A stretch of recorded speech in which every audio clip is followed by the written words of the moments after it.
ProHealth Care has a rich history. We've come a long way since our doors first opened in 1914. We've progressed from a 7-bed hospital to a vibrant and innovative healthcare system offering a full spectrum of services. Over the years, one thing has never changed: our commitment to continually improve health care for our community. As we celebrate our centennial, we recognize the people who have made our remarkable journey possible, the people who tell our story best, the people of our community. The first Monday of the month at 8 o'clock in the morning, a group of retired nurses from Waukesha Memorial get together for breakfast. You could see me working out in my yard, and she'd call me to come to work.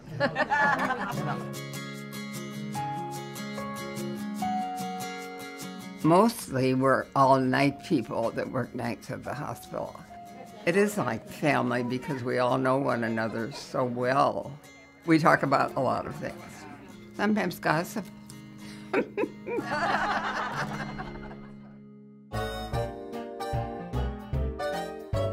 I started at Waukesha Memorial, now ProHealth, during World War II. I started with the Red Cross Nurses Aides. I knew my husband would be going into service. Waukesha Memorial Hospital looked a lot different than it does today. At that time, we thought it was the most beautiful place in the world. I worked, to begin with, OB. That was fun. I worked in the nursery, and then I went to pediatrics, which I loved because I loved the kids. And we were family.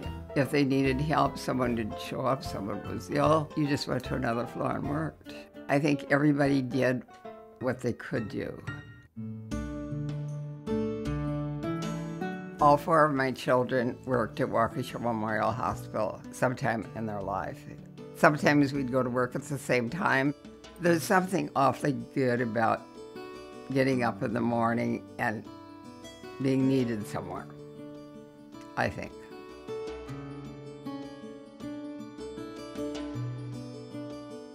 I worked at the hospital for 50 years. I was 80 when I retired, and maybe that's why I retired.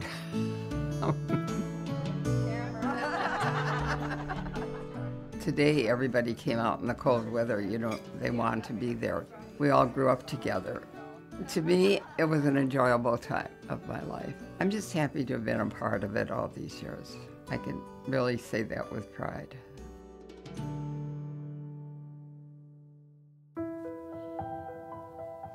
This is when he hit 2 pounds after Christmas.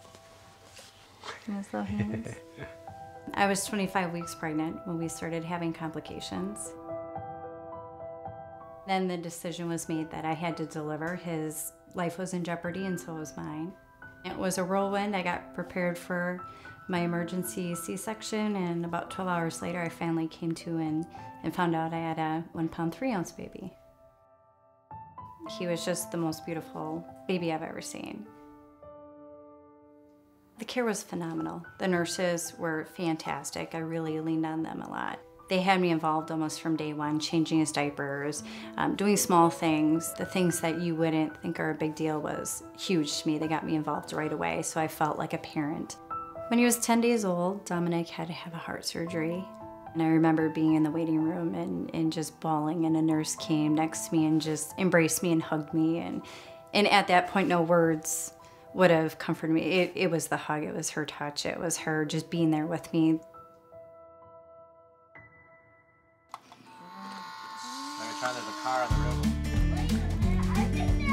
Dominic's a normal 7-year-old boy who loves to fight with his brother and play with Legos, and he's in 1st grade. He's doing great. You would never know looking at him today that he was a preemie. I can't imagine being at a different hospital. My family was born at Waukesha. My brother, myself, my dad, my boys. When I go back to the NICU and I walk down the hallway and I see his picture and all the other babies' pictures, I just think how far they've all come. How are you? It's so great to see you. It's great to see the nurses. They're like family. The NICU was so great to me that I want to give back. I want to help other families.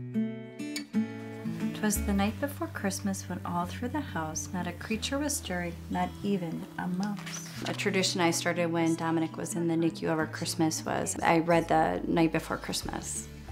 That's a tradition that the nurses still remember, so we started getting Christmas books, and we all signed. We drove out of sight, Merry Christmas to all, into all of the night. That was an awesome book. Did you like that book?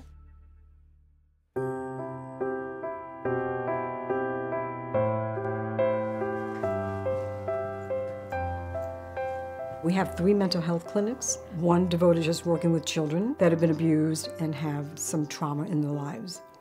It takes a lot of highly skilled therapists to really have them realize that they can remove the barriers and become much more functioning.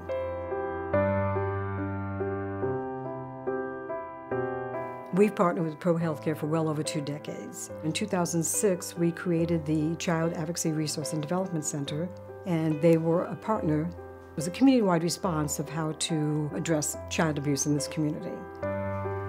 Prior to having a resource center of this nature, children had to go to the hospital to report, then they had to go to the county social services, then they had to go to the court, or they had to go someplace else to tell this story over and over again. Now the child comes to the Care Center for forensic interviews and really need to tell the story one time, which is a tremendous benefit to these children.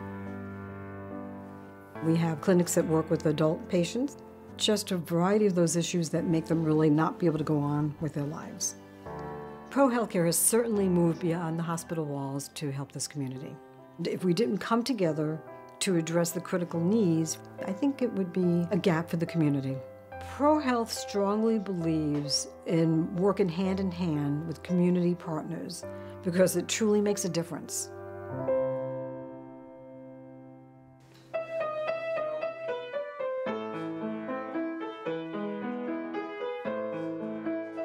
I think the most important thing that we learned, not only from my dad, but also from my mom, is just the value of compassion. What my dad enjoyed the most about his job was the ability to take care of people and change people's lives. It was easy to see that he really loved what he did.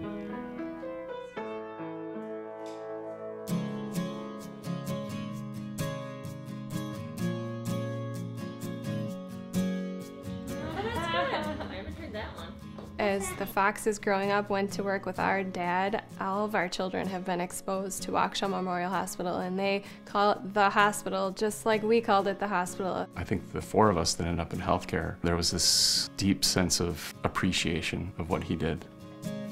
I joined my dad's practice in general and vascular surgery. My older brother Paul is an interventional radiologist.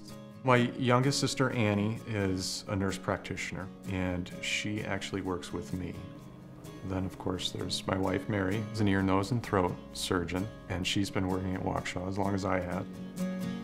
My sister Margaret, who was also a nurse at ProHealth, and I were working together. We were getting a patient back from surgery, and she said, "Oh, I just had the neatest experience. I was just operated on by brothers." And we looked at each other and smiled and laughed and said, "You're never going to believe this, but we're their sisters." So she laughed and thought maybe she was still under anesthesia. The opportunity to work with him was something that I realize now was a treasure. It was an honor to do that, to be part of that with him. What I learned from my dad is how important it is to be present with your patients. I think that it takes a really special touch, a caring hand, a look. When I think about the next generation of my kids and my nieces and nephews, I think it's pretty remarkable, and it's a great legacy that my dad left behind. If my dad could see us all here now, he would be incredibly proud. Our deepest appreciation to all those who have given their time, talents, and resources to this amazing organization. Because of you, our future is bright.